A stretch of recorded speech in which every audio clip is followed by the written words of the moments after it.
Saludo desde nuestra sede central en Caracas, en Venezuela. A partir de este momento y en la próxima hora tenemos 3 temas que son noticia. Como siempre, primero los desplegamos en titulares. Aquí están. En noticia, Chile. El intento del gobierno de evitar por la vía judicial el tercer retiro del fondo de pensiones se encuentra con una inédita protesta. Trabajadores portuarios anuncian un paro nacional y reciben el apoyo del sindicato internacional que los agrupa. Advierten con bloquear cargas marítimas provenientes de Chile a cualquier parte del mundo. Un escenario que analizamos. En noticia, El Mundo. Cumbre virtual iberoamericana evidencia los complejos conflictos actuales. Acaparamiento de vacunas, injerencia de unos estados sobre otros y la hipocresía ante un crítico panorama económico mundial. Algunos gobiernos piden rectificar el rumbo a través del multilateralismo. Lo analizamos. Y en noticia, Argentina. Con los maestros en paro y presionando para que se mantengan las clases virtuales por la pandemia, se agudizan las tensiones entre la oposición que controla Buenos Aires y el gobierno central. ¿Cuánto de político electoral tiene el plan de desobediencia de Cambiemos? ¿Cómo lo enfrenta el ejecutivo del presidente Alberto Fernández? Lo analizamos. Es noticia que así comienza. Bienvenidos, bienvenidas.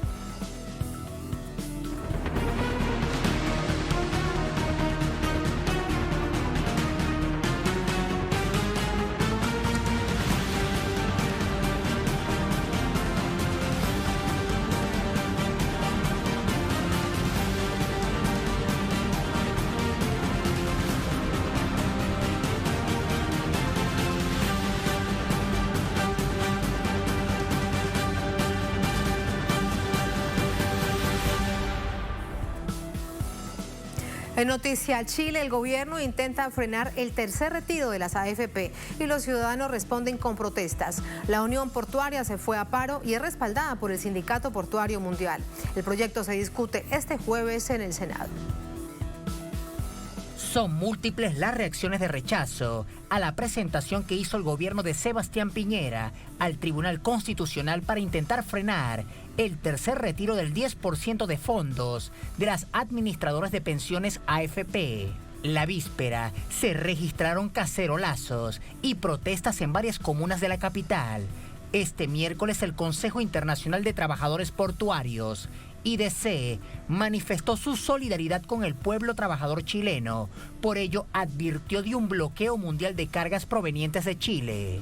El día de hoy los portuarios salimos y no salimos por nosotros, salimos por nuestra familia, por nuestros familiares, por nuestros hijos, por nuestras abuelas, por nuestros padres. Por ello es esto. Nosotros no vamos a permitir un gobierno indolente de aquellas personas que están pasando necesidad. Nosotros no vivimos esa realidad el día de hoy, gracias a Dios, pero no somos indolentes y somos de la clase trabajadora. Así que, Sebastián Piñera, acá estamos, Puerto Espigón dando cara una vez más. Adelante, Ariel. ¡Atención, portuarios de corazón, Sánchez! ¡Sí, sí, sí! ¡Lelele! ¡Portuarios de Chile! Según el gobierno, cerca de 3 millones de pensionados se quedaron sin ahorros provisionales para un tercer retiro y por ende para sus jubilaciones. Si el tercer retiro llegase a prosperar, ya serían 5 millones de personas en esta situación. Además de implementarse el tercer retiro, las pensiones se reducirán casi un 29% en promedio. Se trata de una mala política pública que perjudica las pensiones, que existen otras formas de contribuir mejor a las familias de nuestro país y que se trata de una iniciativa inconstitucional.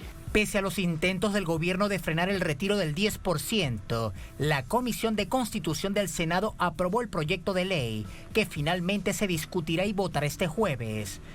Este nuevo requerimiento que presentó el presidente de la República, que sin duda es una muy mala noticia para la familia, especialmente la clase media.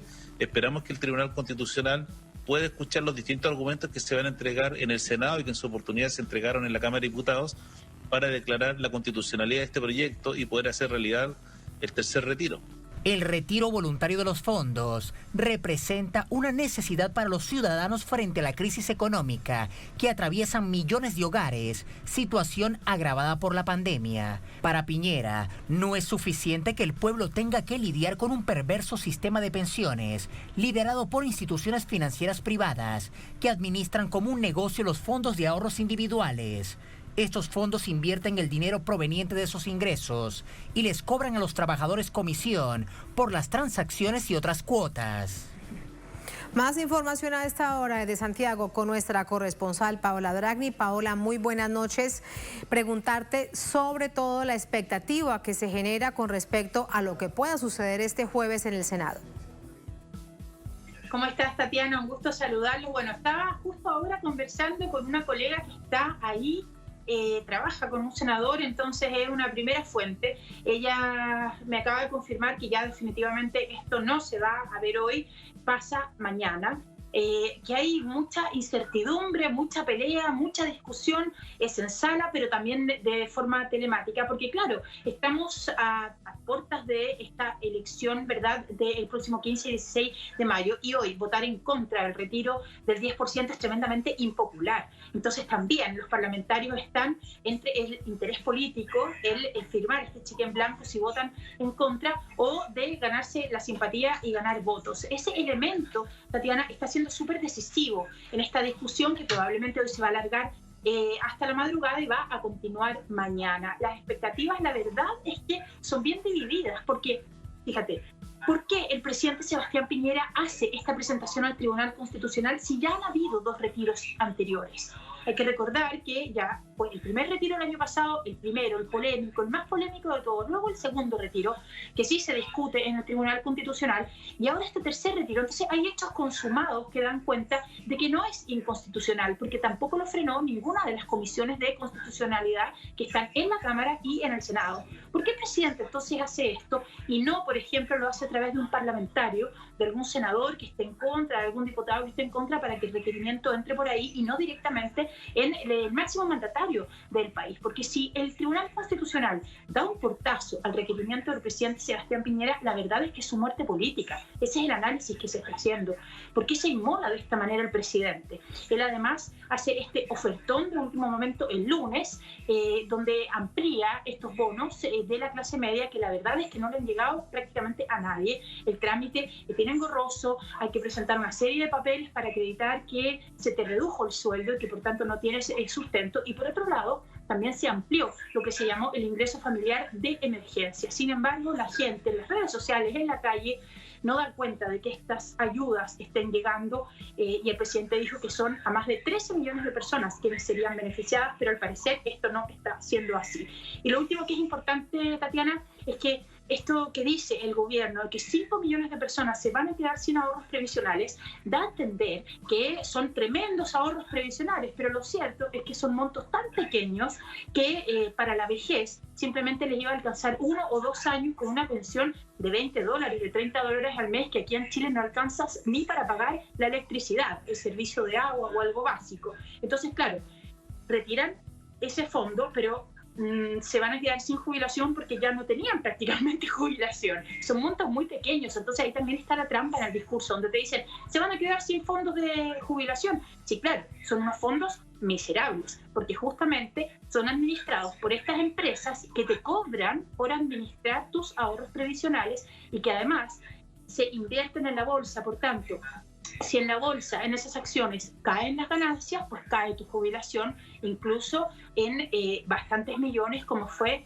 el inicio del estallido social, donde rápidamente la gente hacía el cálculo y las pérdidas por el riesgo país luego del estallido o durante el estallido eran millonarias en las jubilaciones de los propios chilenos. Entonces, la lógica, cuando tú conversas con la gente en la calle, Tatiana, es decir, era tan miserable mi pensión y me la iban a dar de agotera en 20 años más, que prefiero que me la den toda ahora porque la necesito para comer. Esa es la lógica que no explica el gobierno. Además, con todo esto que nos dices y nos recuerdas, Paola, un mecanismo perverso para el pueblo trabajador chileno. Más temprano subías al tweet un mensaje con parte de lo que opinan los empresarios en Chile. Voy a leerlo para que nos cuentes un poco más de ello. Esto dicen los empresarios, algunos de ellos, sobre estos fondos AFP.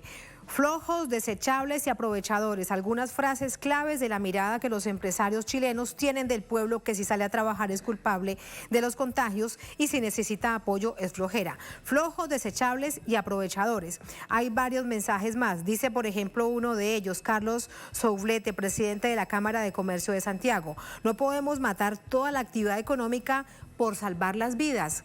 Esto, Paola, ¿cómo reacciona la gente? Porque además lo dicen en los medios de comunicación nacionales. Así es, Tatiana, la verdad es que es doloroso porque son declaraciones de los presidentes de los sindicatos, entre comillas, gremios de los empresarios de distintos rubros, que los han ido deslizando, pero además en medios que no lee el pueblo, son los medios de ellos, el Mercurio, por ejemplo, o en Canal 13, si es que llegan a hacerlo en alguna televisora, ¿verdad?, que no son de consumo popular, pero dan cuenta de la ideología que está detrás. Han llegado a decir, entre ayer y hoy, la Cámara Chilena de la Construcción, que son los que tienen los vínculos directos con las transnacionales de las inmobiliarias, que aquí en Chile no han parado un minuto a pesar de la pandemia.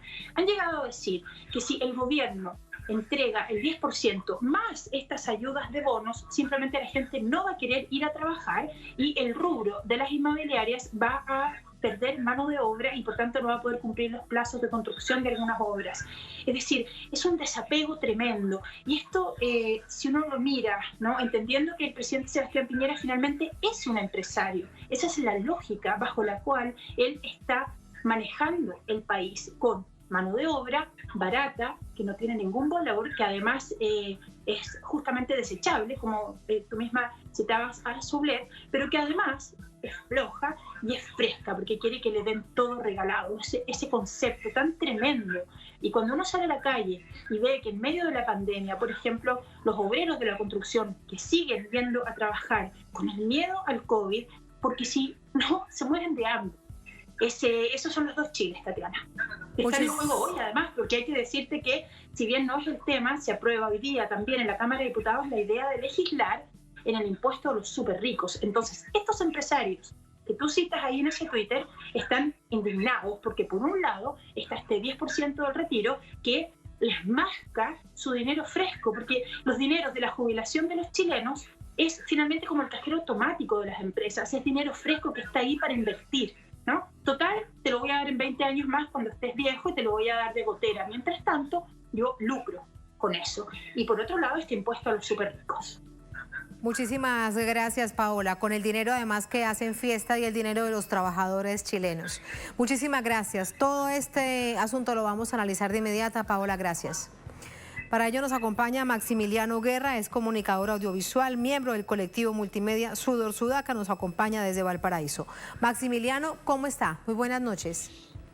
Hola, muy buenas noches. Estoy con muchas emociones en este momento y muy feliz de que me hayan invitado a este espacio. Muchísimas gracias. Gracias, Maximiliano, por tus palabras. ¿Qué crees que está pasando con el presidente Piñera entre la política y el empresariado al decir, cuando ya hay jurisprudencia al respecto, que el tercer saldo de entrega del 10% de las AFP al pueblo trabajador chileno es inconstitucional?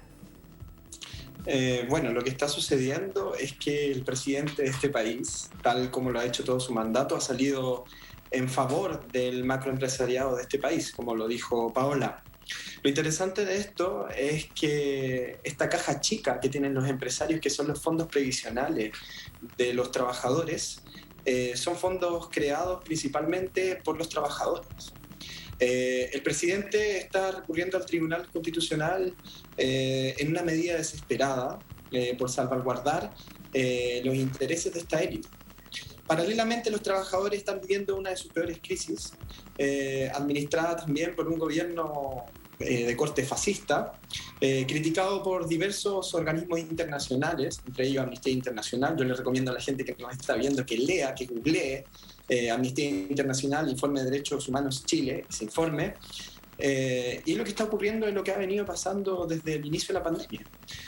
Un gobierno con respuestas tarde, un gobierno que cambia de versión cada 2 semanas, un gobierno que no entrega ningún tipo de ayuda, que las ayudas que entrega, son muy parceladas, ayudas con letras chicas, donde muchos trabajadores y trabajadoras quedan fuera.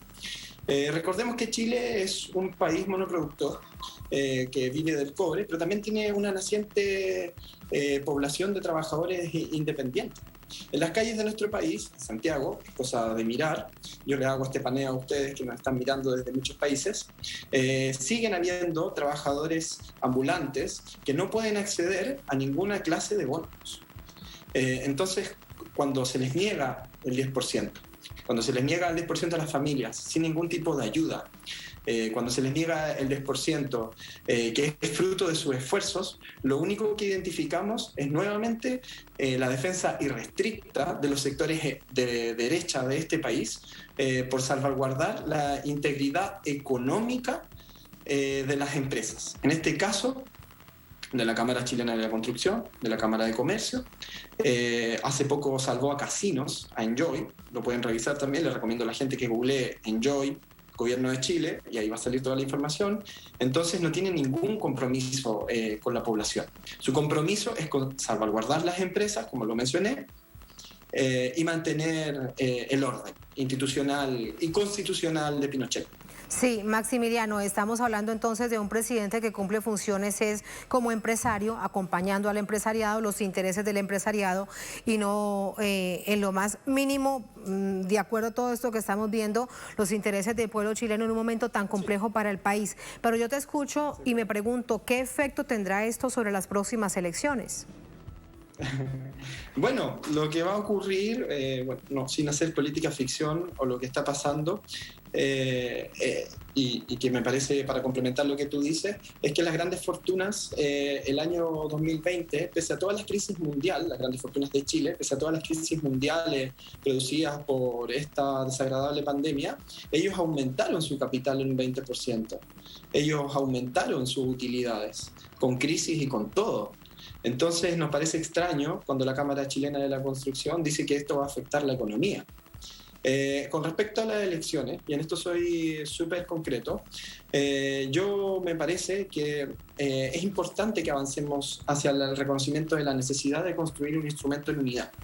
Y en ese sentido hay que generar un bloque que sea lo suficientemente fuerte, que represente los valores de la izquierda para poder hacer contrahegemonía a estos gobiernos empresariales. En este momento hay varias opciones. Está el Frente Amplio con su candidato Boric, está Jadwe y hay otros candidatos que también están intentando tener opciones presidenciales.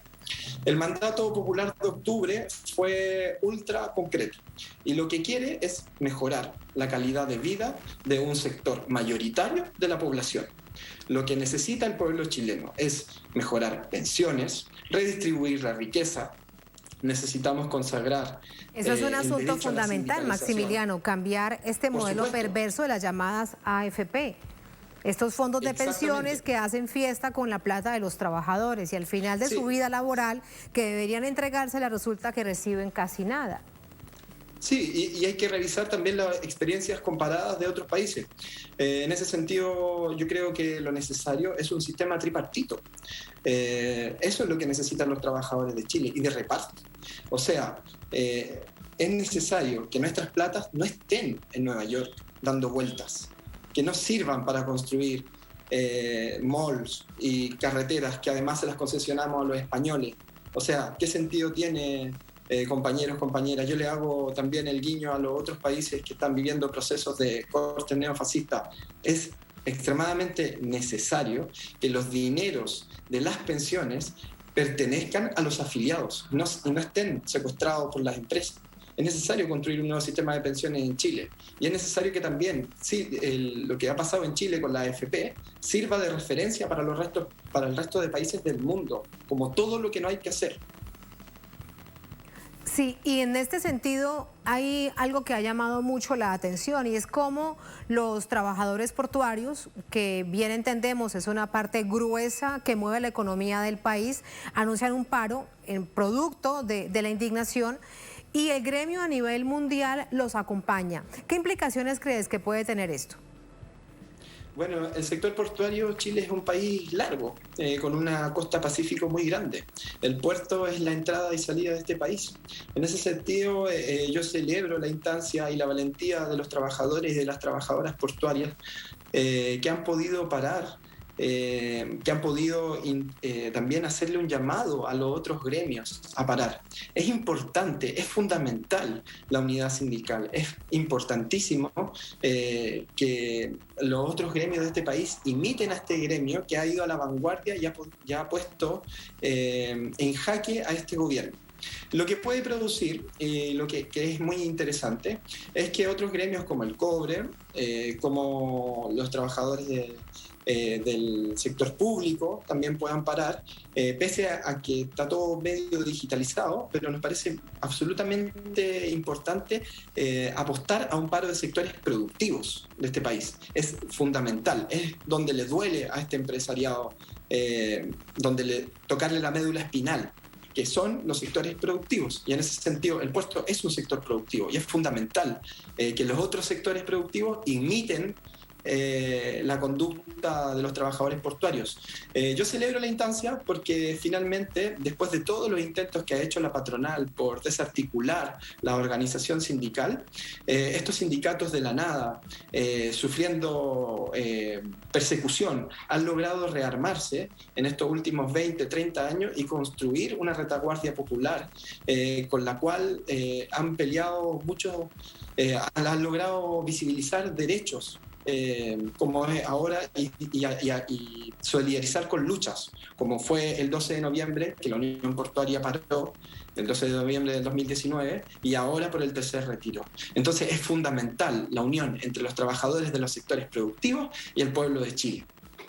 Y ni imaginarnos si se concreta el apoyo internacional cuando las cargas chilenas provenientes de esta nación lleguen a puertos del mundo y no sean recibidas, también como apoyo a esta protesta. Muchísimas gracias, Maximiliano. Veremos lo que sucede, sobre todo en el marco de la coyuntura este jueves con respecto a la aprobación en el Senado de ese tercer retiro de las AFP, y también veremos, luego conversaremos contigo sobre la decisión que se tome en la Corte de Constitucionalidad. Vamos a verlo. Muchas gracias, muy buenas noches.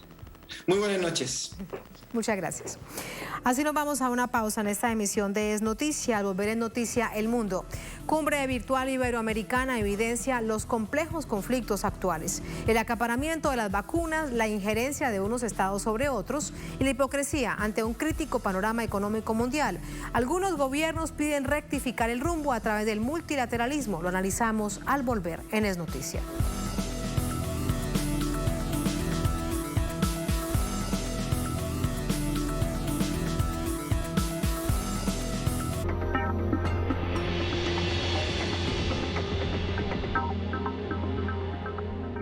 Telesur trae a tu pantalla todo sobre el acontecer político, social e cultural del gigante sudamericano. Na próxima edição estaremos conversando com o senador Rogério Carvalho, PT de Sergipe, sobre a decisão da Suprema Corte Brasileira que reconheceu, com 5 anos de atraso, a inocência de Lula. Latitud Brasil, con Beto Almeida. Hoy, solo por Telesur.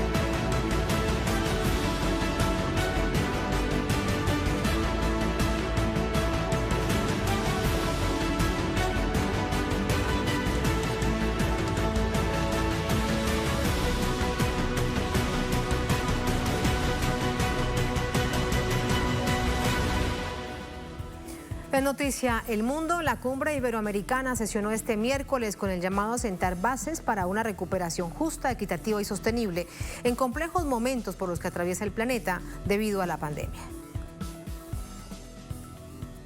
La 27ª Cumbre Iberoamericana, postergada desde noviembre de 2020, se celebró este miércoles semipresencialmente en Andorra con el tema Innovación para el Desarrollo Sostenible, Objetivos 2030, ante los desafíos de la pandemia del COVID-19. El documento conclusivo fue acompañado de 16 comunicados especiales. Xavier Espot, jefe de gobierno de Andorra y anfitrión del encuentro, subrayó la urgencia de la solidaridad internacional en el acceso a las vacunas, las cuales no llegan igualitariamente a los distintos países. Un llamamiento a la comunidad internacional y a la industria farmacéutica a enfrentar la pandemia global de una forma ciertamente más equitativa y más solidaria, garantizando el derecho a la salud, permitiendo que el acceso, la compra, la distribución de las vacunas sea por fin equitativa. Asimismo, Rebecca Greenspan, secretaria general de Naciones Unidas para Iberoamérica, destacó el valor sustantivo de la cumbre dado por sus participantes y resaltó también el tema de las vacunas como primera preocupación de los países. El acceso universal a las vacunas, de las asimetrías y desigualdades que se estaban dando en el mundo con respecto al acceso al derecho a la salud y a la vacunación como un bien público global. Las inversiones necesarias en salud frente a las deudas externas, financiamientos y situaciones geopolíticas fueron temas conexos que sirvieron para reiterar el llamado al multilateralismo.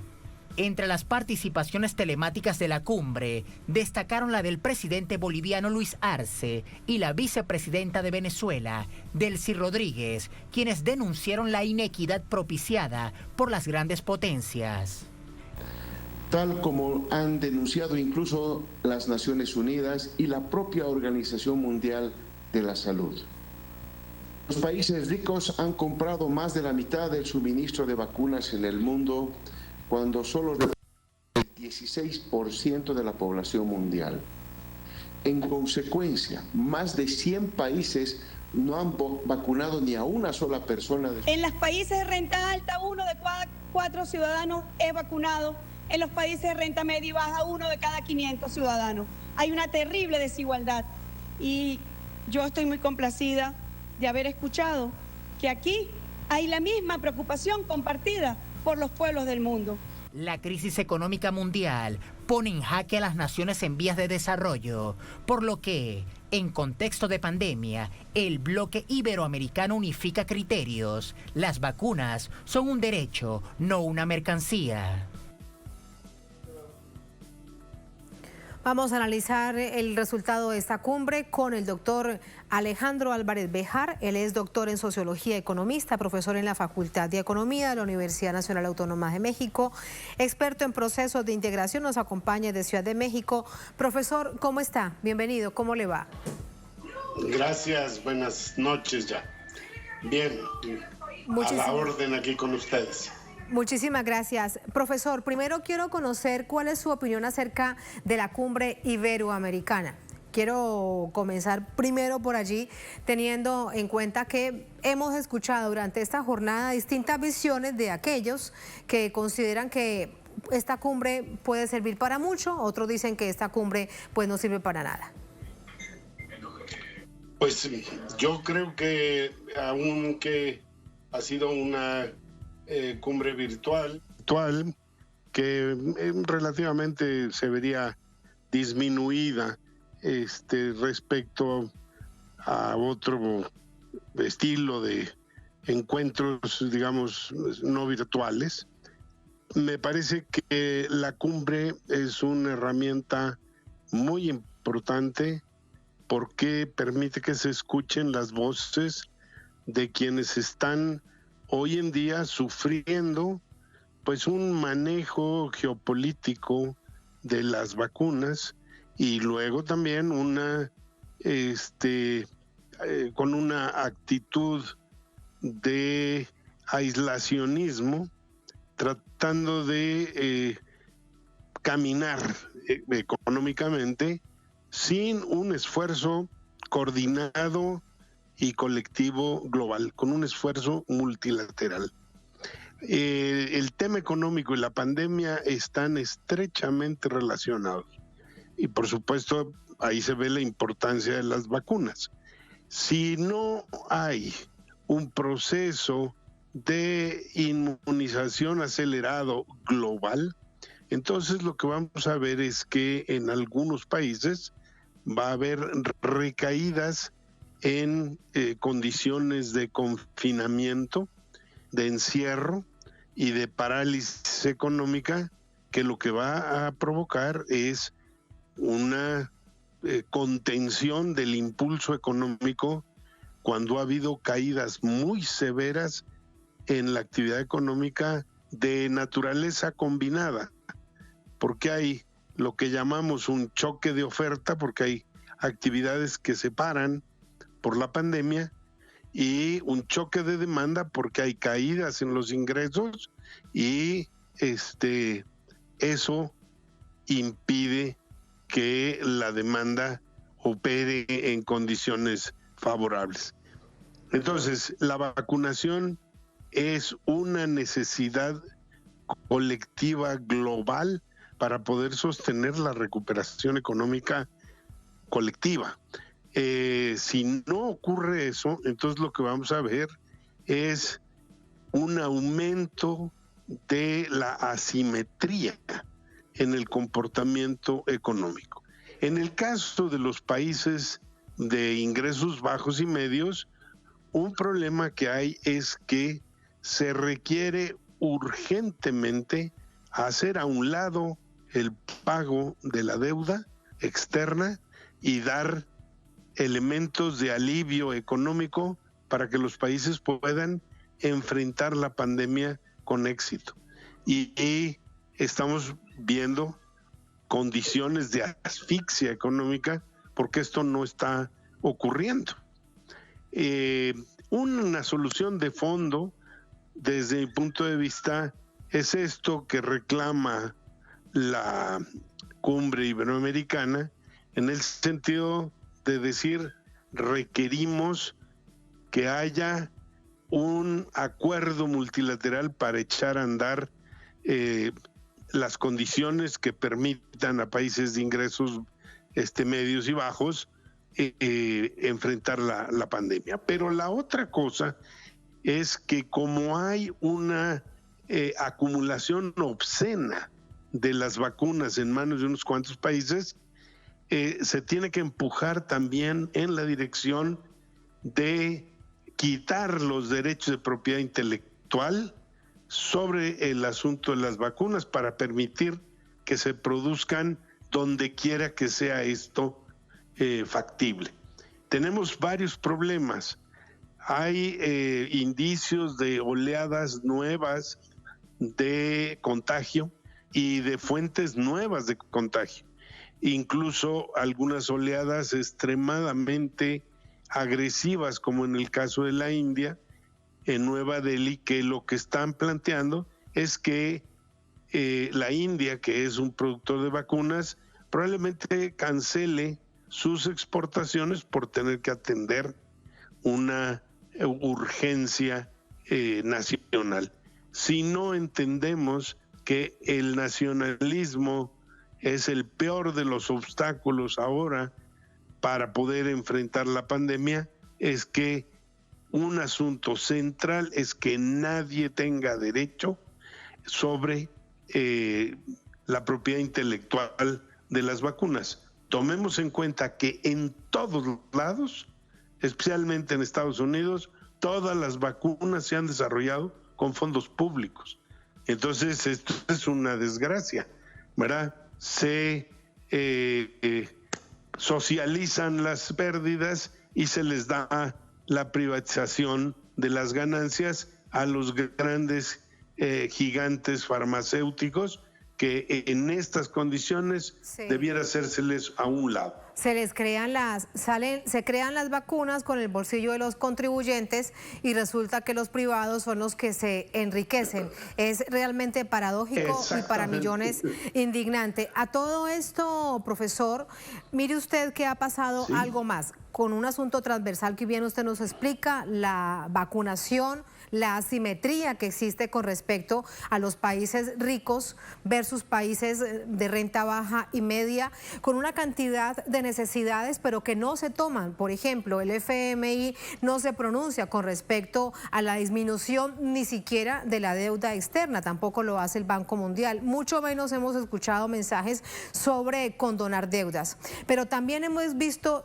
durante este tiempo, y se evidenciaba en la cumbre iberoamericana, la ideologización de la salud y la injerencia de unos países sobre otros. A propósito de ello, vamos a escuchar lo que decía después de esta cumbre iberoamericana semipresencial, lo que decía el presidente de Venezuela, Nicolás Maduro, a propósito de ello. Nos ha escuchado Iberoamérica, nos ha escuchado el mundo entero. estaban con una laraca en España de que Maduro va a hablar, de que Maduro en la Iberoamericana. ¿Y quién más va a hablar en la Iberoamericana? Le pregunto a los medios españoles, ¿quién más va a hablar? Maduro, presidente constitucional de Venezuela, pero entonces dije, tiene la laraca, no hablo. Mandé a la vicepresidenta, que hable la vicepresidenta, porque de verdad no nos hace falta estar hablando allí.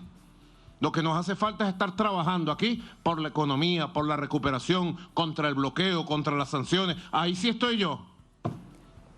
Profesor, hablamos entonces de esto, de injerencia, cuando al mismo tiempo se habla y se pone de presente que es fundamental la integración, el multilateralismo, la solidaridad, y vemos unos gobiernos como por ejemplo el de Uruguay y de Colombia en particular, con una crisis tan compleja sanitaria y en términos de conflicto armado de extrema violencia. Hablando de Venezuela, pues ¿quién más va a hablar de Venezuela si no es el presidente o el ejecutivo del país? ¿Cuál es su opinión?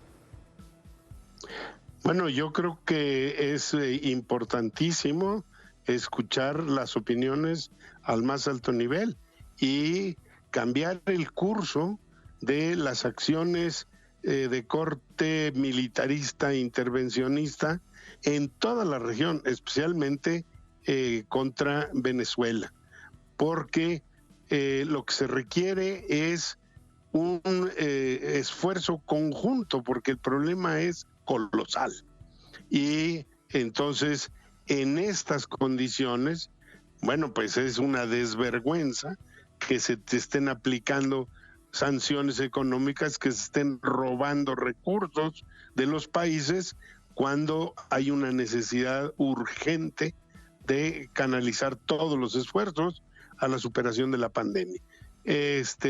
Tenemos que hacer a un lado las confrontaciones ideológicas, olvidarnos de esos esquemas y pasar a un acuerdo básico de tratar de salvar la mayor cantidad de vidas, procediendo a los esquemas de vacunación y a los apoyos económicos para caminar en el sentido de recuperar a las economías. Y entonces el presidente Maduro está en todo el derecho de dar su opinión, manifestar sus preocupaciones y pedir coordinación, solidaridad y respeto a las decisiones en estos momentos tan importantes. Sí, brevemente, profesor, estoy a punto de despedirlo, pero hay algo que resulta importante porque hoy también se puso de presente, en particular por el gobierno de Argentina. El mecanismo COVAX de Naciones Unidas, de la OMS, por sí solo no funciona para atender tal nivel de situación crítica que están viviendo los países que no pueden acceder a las vacunas por distintos casos. Para, la situación específica de Venezuela es porque es un país que está bloqueado. Pero hay otras naciones, por ejemplo en África, que no lo hacen porque no tienen los recursos para pagar inmediatamente. Bueno, incluso en el caso de México, yo me atrevo a decir que también estamos siendo víctimas de una suerte de estrangulamiento, porque cada rato nos encontramos con que los planes del gobierno, que han ido funcionando con mucha puntualidad, presentan pequeños retrasos que quieren desorganizar la respuesta frente a la pandemia y que se ve claramente que tienen un interés geopolítico detrás con el asunto de las vacunas. Y hay un combate sordo, callado, pero evidente de sabotear, por ejemplo, la vacuna rusa. Entonces, este es un problema que hasta países de ingresos medios, como México, está también enfrentando. Por eso es importantísimo que haya un acuerdo colectivo multilateral. Pues que así sea, ojalá, por el bien de toda la humanidad. Muchísimas gracias, profesor, como siempre. Muchas gracias, buenas noches. No, al contrario, gracias a ustedes. Un Saludo. Muchas gracias. Así vamos a la última pausa en esta emisión de Es Noticia. Al volver en Noticia Argentina, con los maestros en paro y presionando para que se mantengan las clases virtuales, se agudizan las tensiones entre la oposición que controla Buenos Aires y el gobierno central. ¿Cuánto de político electoral tiene este plan de desobediencia de Cambiemos, del macrismo? ¿Cómo lo enfrenta el ejecutivo del presidente Alberto Fernández? Vamos a analizarlo al volver en Es Noticia.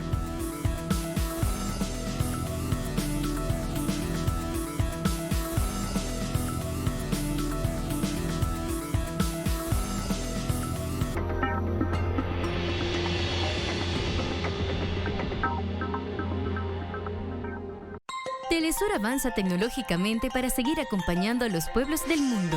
Ahora puedes seguir disfrutando de la señal de Telesur a través del satélite C6 y sus nuevos parámetros de transmisión. Telesur HD. Telesur SD. Vive las noticias de Latinoamérica y el mundo en señal estándar SD y digital HD. Telesur, la señal informativa de América Latina y el Caribe.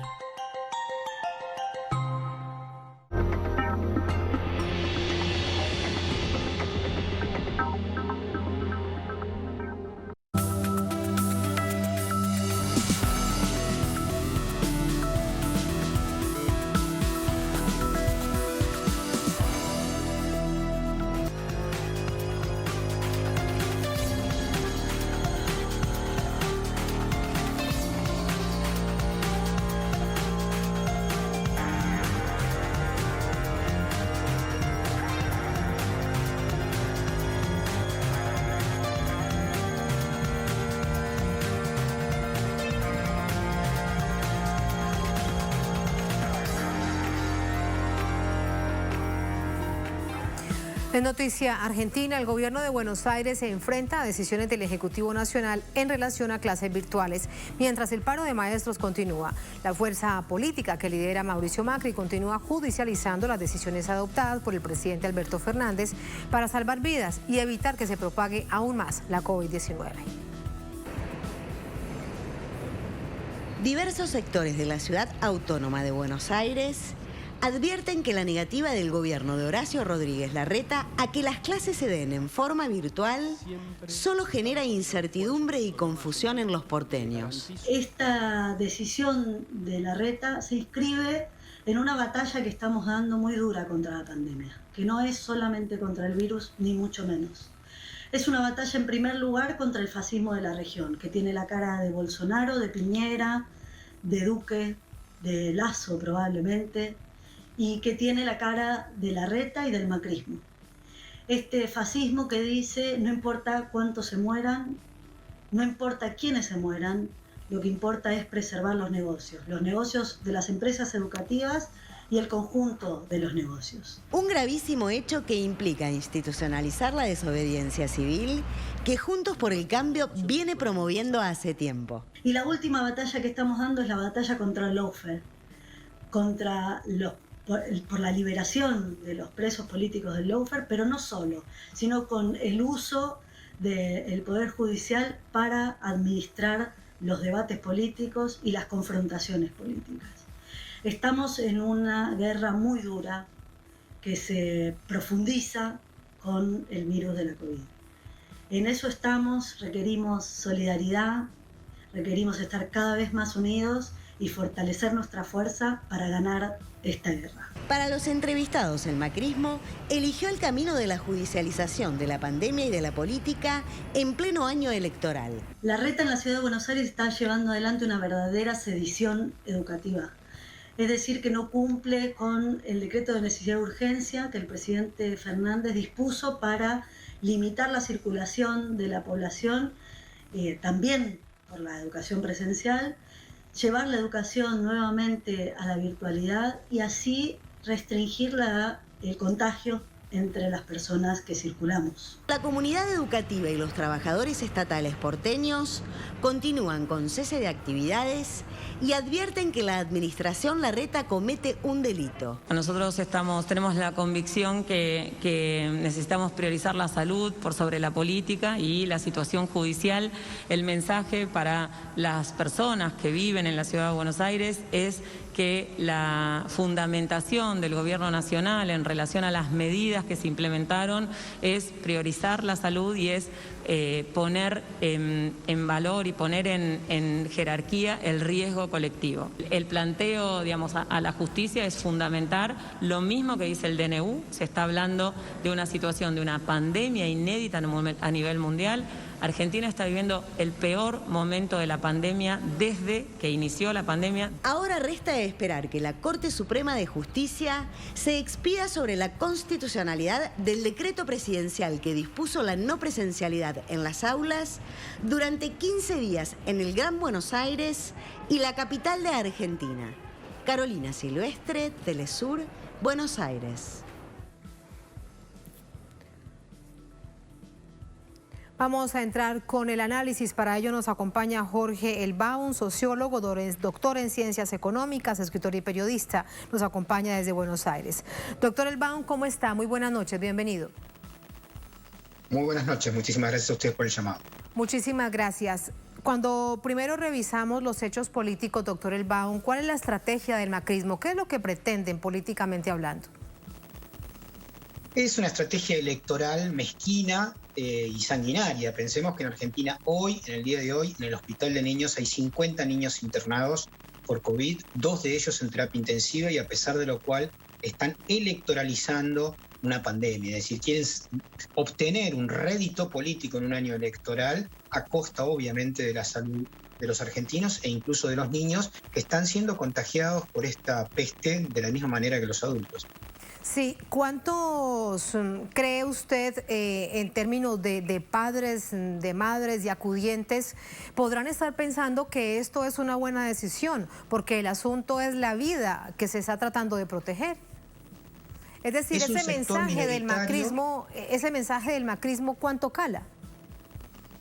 Es minoritario, lo que pasa es que tiene el acompañamiento de los medios hegemónicos acá en la Argentina, que amplifican a esa minoría intensa y que tiene obviamente el acompañamiento de fracciones del Poder Judicial, que es algo así como la nobleza terrible y triste de este país que ha acompañado históricamente a las derechas, no solamente en nuestro país, sino regionales. Detrás de todo esto, obviamente, igual hay que decirlo, está el Departamento de Estado que claramente apoya a los sectores más reaccionarios de nuestros países e incluso en eso a la bolsonarización del macrismo, que ha quedado expuesta en estos últimos tiempos con una radicalización del discurso en contra del gobierno nacional.